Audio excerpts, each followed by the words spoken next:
Hey guys, what's up? It's me, Sarah. Welcome back to my channel, and before we get started with today's video, remember to give this video a big thumbs up, subscribe, and turn on post notifications. And without further ado, let's get on with the video. Today's video is going to be my July reading wrap-up, all the books I read in July. I'm just going to be telling you guys what they were, what I rated them, and that's pretty much it. I read 7 books in the month of July, so not great for me, but not terrible. But unfortunately, I had no really amazing reads, no 5 stars in the entire month. But let's just get into the books that I did read. So in this wrap-up, I'm going to go in order of how I rated them. Like, I think I'm going to go from my lowest rated to my highest rated, so you can end on a higher note. So I had one 3-star read in the month of July, and that was Single Dad by Ella M. Thomas. I read this on my phone actually as an ebook, and it was very cute, but I did not vibe with the writing. I think the author is British because of some of the terms she used, and I'm like, what? And I also just didn't feel like there was any plot. There was no plot. It was just vibes, which is not always a bad thing, but I didn't love this one, so 3 stars. I was really debating between a 2.5 and a 3 on this one. I landed on a 3 because it was a good time. I at no point was like, oh my god, I can't read this, I need to put it down. It was enjoyable, it was cute, it was fun, but that's really all it was.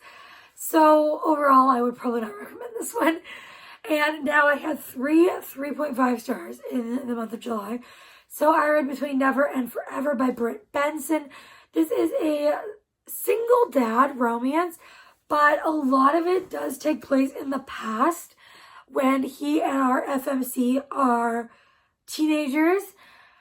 And basically there is that. It's very emotional, deals with very heavy topics. It is a dark romance. And so basically in the past it deals with all of their struggles, and then in the present time he is a father and his daughter is obsessed with the FMC's band. And the FMC is going to be in town for the filming of a movie, and the daughter's like, I have to meet her. And yeah, so that's what happens. And I gave this one 3.5 stars. It was good, and I feel like if you do enjoy seeing stuff in the past, you will like this one more than I did. But overall, it was still a good book. I still did enjoy reading it. Another book I read and gave 3.5 stars was Wild River. I always want to say Wild Love. No, Wild River by Laura Pavlov, book 2 in the Magnolia Falls series. This one did not live up to book 1 in my eyes. I adored book 1. This one was not as good. I gave it 3.5. I still did enjoy it though, but my main complaint was River, the main male character. I loved his character in book 1 so much, but in this book, he felt like a completely different character. And I was like, where did the first book's version of River go? And Ruby was okay. I thought she was actually pretty good, but I did not feel their chemistry like at all. And this one was like an enemies to lovers. And of course, it's small town. It's found family between River and his friends. They are all like brothers because it is just the best found family. That group is incredible. But this one was honestly a disappointment for me considering how amazing book 1 was. This one just did not live up to it at all. The last book I gave 3.5 was Cherry Pie by Daisy Jane. This is a novella, so that is part of the reason the rating is lower. I did enjoy this book. This is Stepfather, Stepbrothers, Why Choose Romance. And it's dark romance. It's got a little bit of suspense in there. And I really did love this book. But I just wish it was at least another 100 pages longer. And it probably could have been 5 stars. But I felt like it was way too short. I felt like the end was rushed. And that is why I got 3.5. I just wish it was longer. And if it was longer, who knows? Maybe it would have been a 5 star.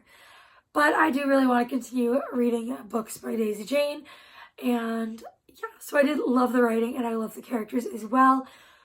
My only complaint was that it was too short. The book I gave 4 stars in the month of July was The Vanishing Stair by Maureen Johnson, book 2 in the Truly Devious series. I don't know if that series has a different name to it, but that series, I loved book 1. I gave it 4.5 stars back in January, and this one only got 4 stars though. I know a lot of people love it more than book 1. I'm not one of those people. I still really did enjoy this one, but I kind of felt like a lot of it was filler. But the last 100 pages of the book were just so many twists and turns, and I was here for it. I was loving it. But the whole first majority of the book, to me, was still good. It was still enjoyable. It just didn't feel as amazing, as necessary, and I wasn't as captivated by it as I was the first book. So we'll see. I do plan to read the third book, so we'll see my thoughts on that whenever I get around to that. And lastly, I gave 2 books 4.5 stars. The first one is Picking Peaches by Ansley B. Calloway. This one is a single dad romance. It is really short. It's really cute. It is just a book purely for the vibes. And I loved every minute of it. It had no plot. That's why it's not 5 stars. Well, it had some plot, but it's not 5 stars. But it's 4.5 because I loved it that much. I just wish there had been a bit more angst, a bit more plot, and it would have been 5 stars for sure. I loved this. The kid in this was adorable, and the writing was great. It was so easy, fast-paced, relaxed, and I loved it so much. I definitely recommend you go check it out. It was hilarious, it was cute, and it was just everything I wanted a book to be.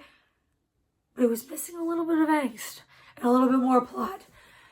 And the last book I read in the month of July, I also rated 4.5 stars, and that is the first book in the Aggie Morton series by Martha Jocelyn.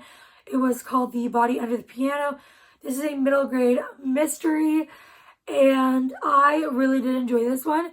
It's written back in, the early 1900s is how it's supposed to be set in. So the writing is like that, but it is written very recently. It's just supposed to be set in that time, and it is a mystery, and there were so many twists and turns that I did not see coming, and I love this book. I feel like the writing did slow me down a little bit because it's a little trickier, but it is made for kids because it's a kid's book. So I feel like if you're not in love with reading books historically because they take you more time or they're a bit more confusing, this one might be a great place to start because it is geared towards kids. So I had an easier time understanding this, but it is very much like an Agatha Christie novel, and I loved it. So I would definitely recommend this one. I am definitely going to continue on with the series. I am so excited, and I love Aggie, our main character. She was amazing. So that is it for this video. If you made it this far, please leave me a flower emoji.